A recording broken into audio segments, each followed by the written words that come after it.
Welcome to Roots and Futures. I am Dr. Jasmine Harris, Department Chair of Africana Studies at Metropolitan State University. This is a platform for amplifying local and global Black experiences. We're going to be talking about Black communities. We're going to be talking to Black people and trying to understand the connections and disconnections across the diaspora. So join us. Welcome back to Roots and Futures. I am Dr. Jasmine Harris. And I'm Pius Kamau, doctor also. And you gotta make sure that you get that in there.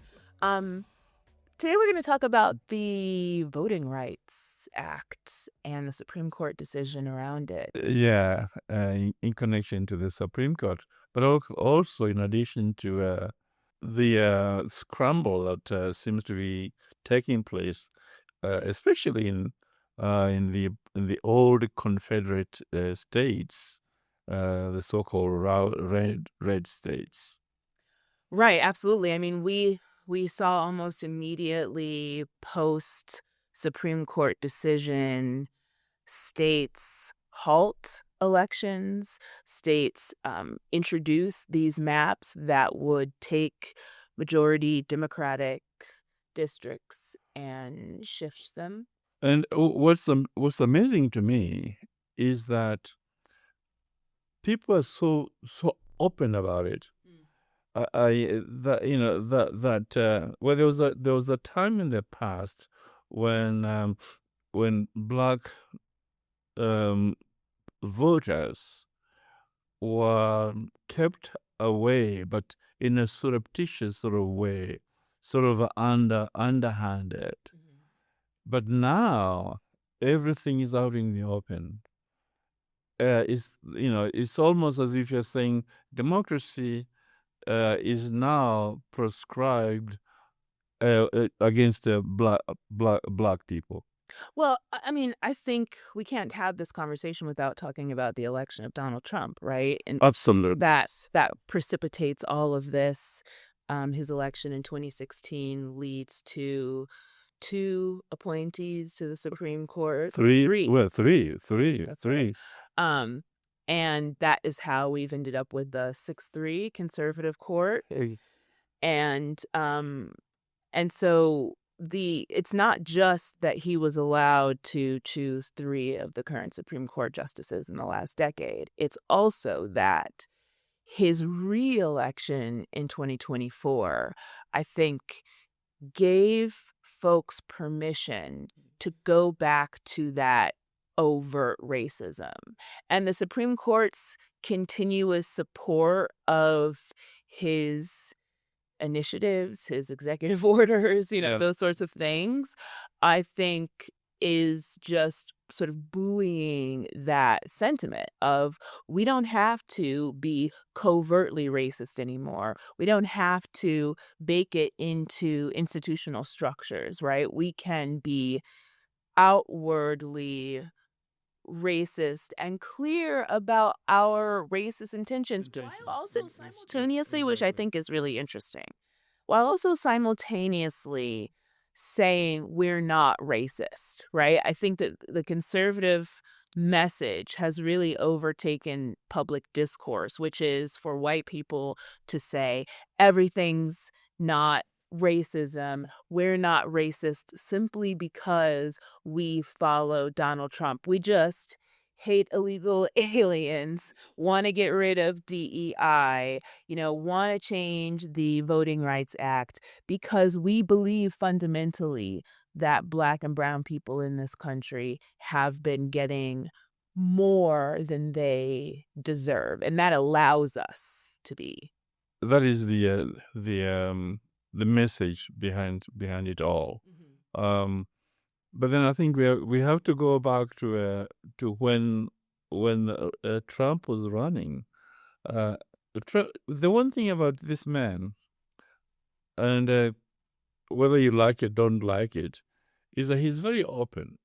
He tells you exactly what he's thinking and what he will do, even when it's nonsensical. Even when most of the time it's not nonsensical. But many times, he truly sort of telescopes things. kind of tells you from way back when. He says when he was running the first time, in fact, he went to the the Federal Society, and had them approve a given number of judges. The judges that he suggested or put on a list, they were going to overturn Roe v. Wade. I mean, he said that. I mean, it's just clear, you know. And then, of course, I mean, long before he was elected, I mean, he was sort of the anti-birther voice in the nation. Right. You know, he was the loudest. So we knew what he was going to do. Right. Yeah. Right.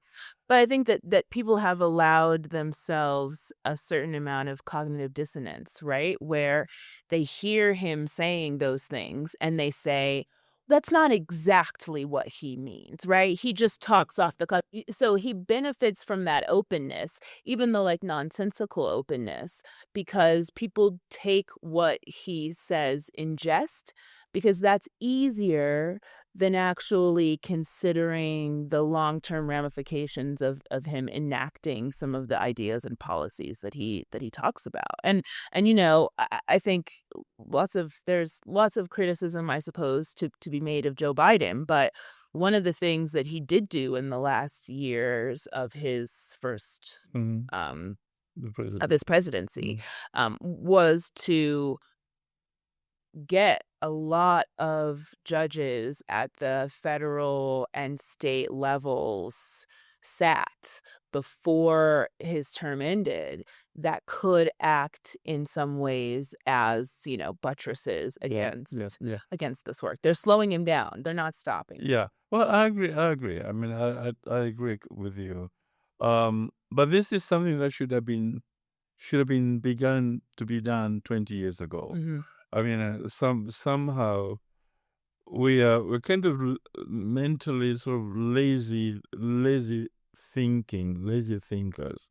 The Democrats are, and the black voters for that matter too. I mean, the black voters became so dependable that the left of this country sort of we took a nap, took a political nap. Yeah.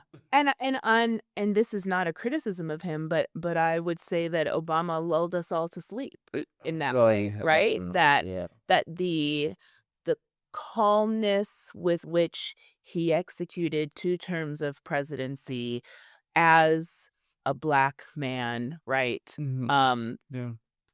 Signaling the sort of post-racial movement in the United States, and all of the discussion became, right, have we made it, right? My parents cried on election night in 2008. So Jesse Jackson was just in tears. Exactly. If you were a Black person a Black American over a certain age, you never thought that you would see that day, right? And I think him having 2 successful terms meant 8 years of lack of organizing, right? People were organizing, Democrats were organizing immediately post the 2000 Supreme Court decision that led to George W.'s first term. And they did not stop organizing and looking for that sort of juggernaut Democratic candidate until they found Obama, right? And like famously, he leapfrogs Hillary in the sort of order of who is supposed to be next in line, right, to run for president, which is really how the Democrats had been doing it for like a decade, right, as they're searching for the right configuration. And I think they did all of that work, including, people that I went to college with. I graduated in 2005. Young people were acting as like field managers and stuff for the Obama campaign, right? And I think that all really stops, right? Even even before his reelection in 2012, in many ways it was a foregone conclusion, right? People like to joke that that 2012 election night that it had been called before people had dinner, right? That it was like over before it had ever really begun. And so there wasn't a lot of uh, additional like civil rights organizing, I mean, necessary to get him reelected. And I really think that people just thought that we had moved to a moment socially where now, because Obama's had these 2 successful terms, of course we're going to elect Hillary. Now it's Hillary's time. Now we're ready for a woman, and we're gonna show, just like we showed having a black man be president, what a woman can do. Yeah, yeah. And nobody was really seriously thinking about long-term implications. Now, I will give it to Obama. He did, famously ask Ruth Bader Ginsburg to retire so that he could appoint Appoint some, a, yeah. justice in her stead, and she declined, which is a fatal mistake we're seeing, right? But I think that the Obama years really made it difficult for people to think seriously about political organizing against things like Roe versus Wade and the Voting Rights Act, the Civil Rights Act. So the question then, which we have to answer, as painful as it might be, is was it a good thing to elect Obama? I mean, that. Yeah. I mean, It's a question that people have been asking yeah, these last couple of years, right? It's, so was it a positive? Was it a negative? I think it was both. I think it was positive and negative. Positive in that America showed it could actually happen. Number one, and number two, that we found a black man who was better than every other president that had run for a long, long time. Negative then, in that it really, really angered a lot of white people. Yeah. And the right wing was riled and sort of strengthened. Yeah. You know, I mean, I honestly think the same thing would have happened if we'd elected a woman, right? If Hillary wins and Obama doesn't run that year, I think we have a similar kind of backlash for different reasons, right? I'm working on this book proposal right now.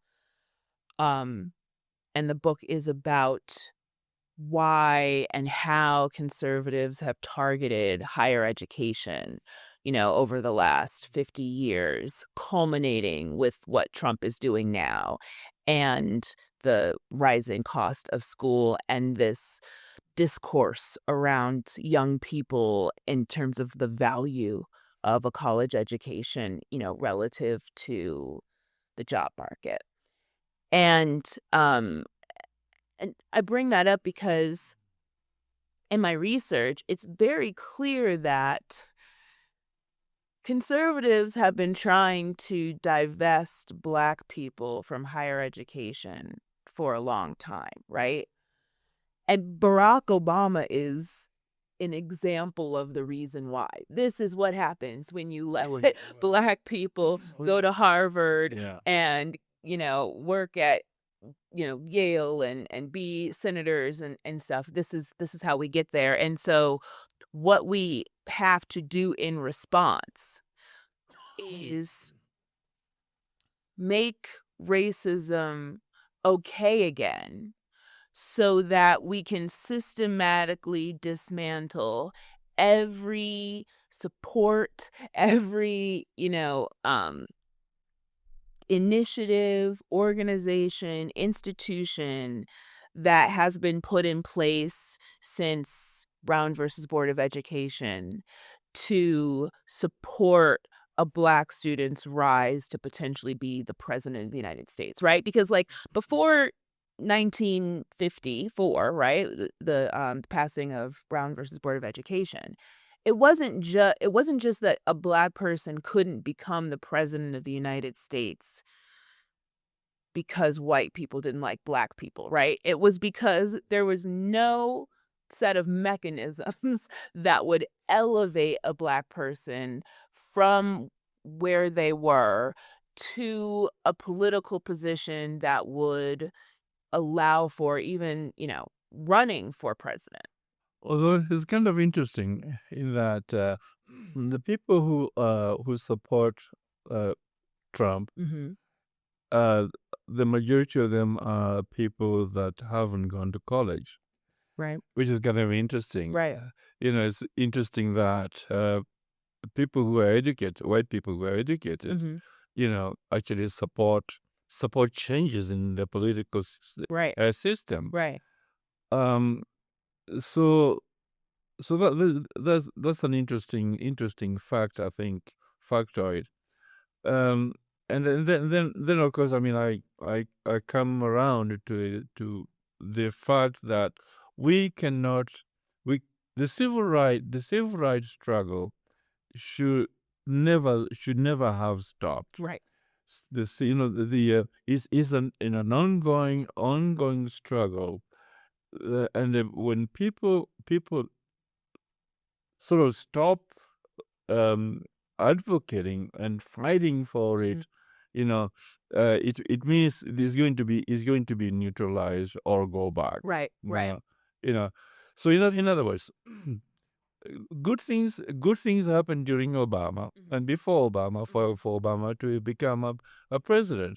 People should not have stopped working and fighting. Right. They should have continued Yeah. this struggle, to prevent this conservative judges being Right. being selected. Yeah. I mean, and I would argue that it's exactly because most of Trump supporters don't have college educations that their messaging, their anti-higher education messaging Right. hits so hard, right? I mean, it's the ongoing project of white supremacy, which is to say, as long as we continue to make white people feel like no matter what class they are in, right? No matter what level of education that they are, No matter how poor they may right, be. that they are and should be, they are better than black people and should have better experiences than black people, right?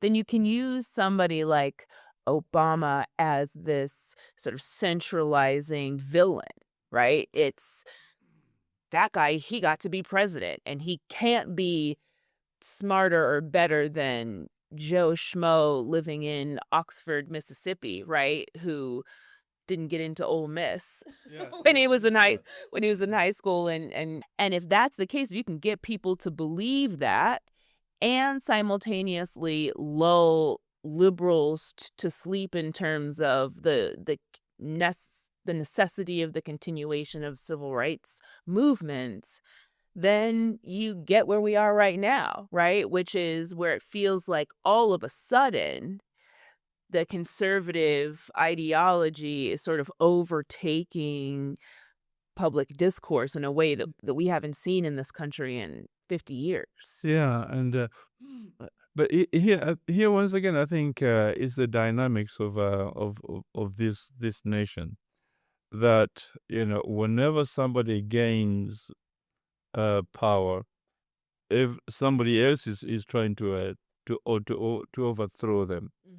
But when it comes to human rights, when it comes to the rights of the individual, the right of citizenship, that should be something that we continue to fight for on a consistent basis. Um, and I think we have to find a way to somehow neutralize this very conservative Supreme Court. Yeah. I don't know how you're gonna do that.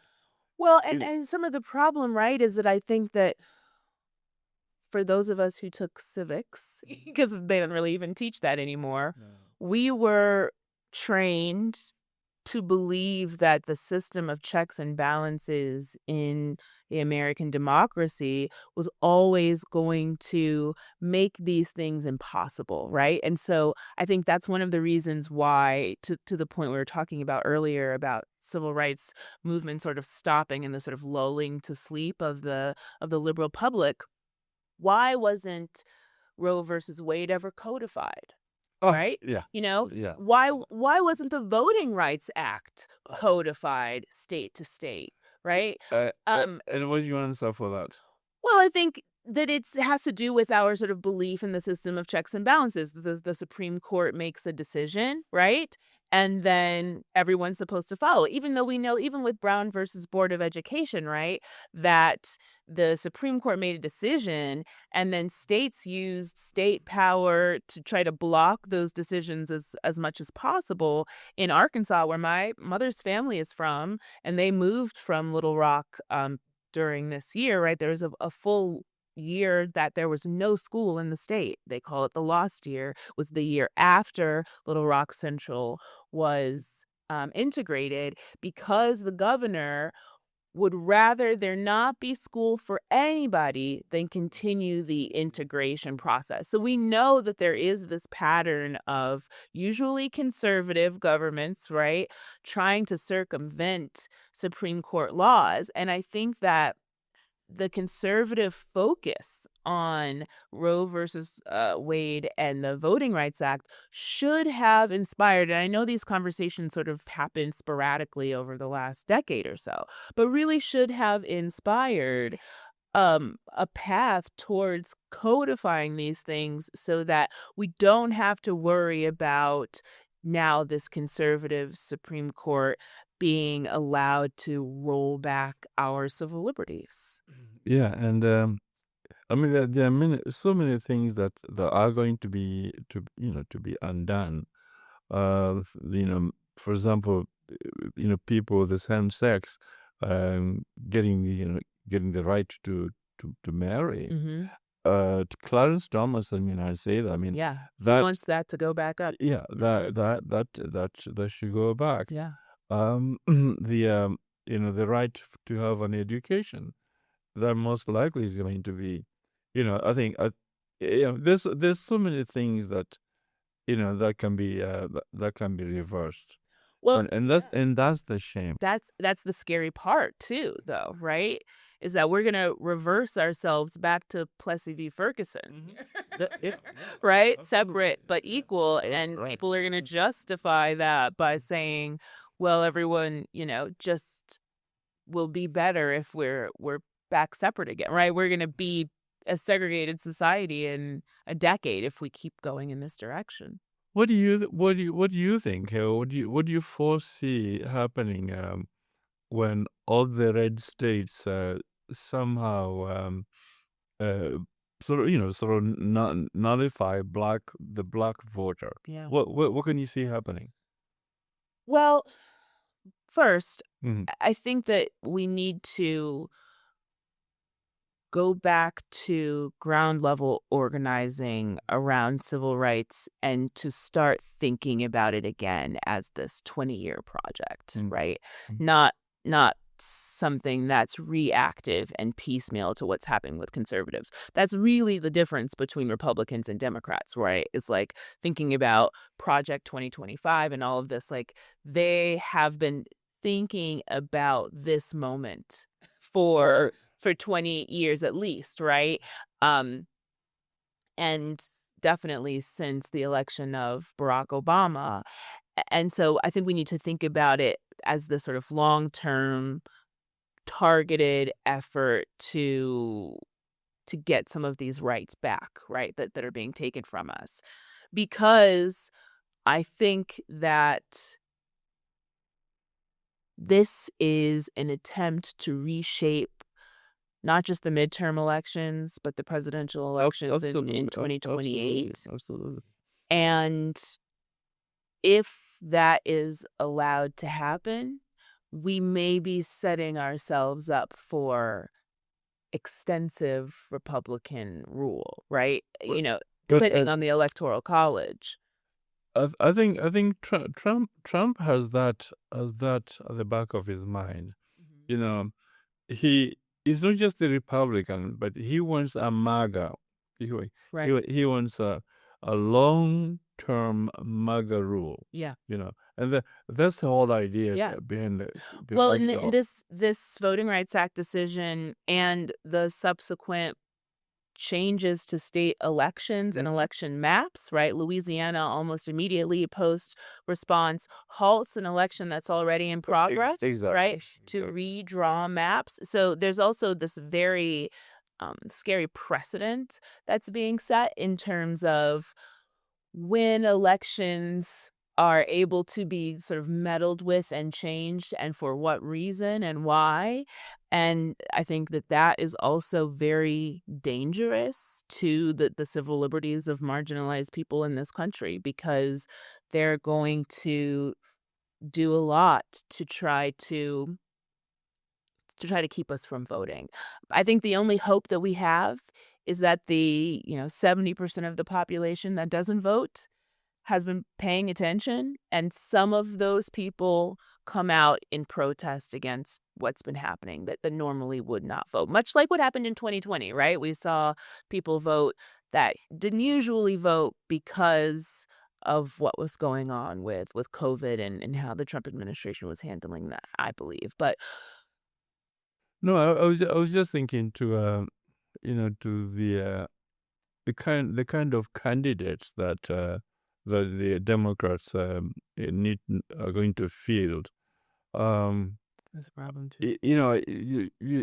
You really can't have a man like Biden, whose health I think is a suspect, um, going against a loudmouth like Yep. like Trump. Yeah. I think the Democrats, if they're going to win, they really have to be very, very intentional in terms of who Yeah. they put against whoever the Republicans put on in 2028. You're absolutely right. To me. And the scary thing is that I don't think that they know who that person is Well- yet, and that's unfortunate. Then I think we should begin searching for the next candidate, Yeah. and that could be you. No, it cannot. On that note, thank you for listening, and we will see you again soon.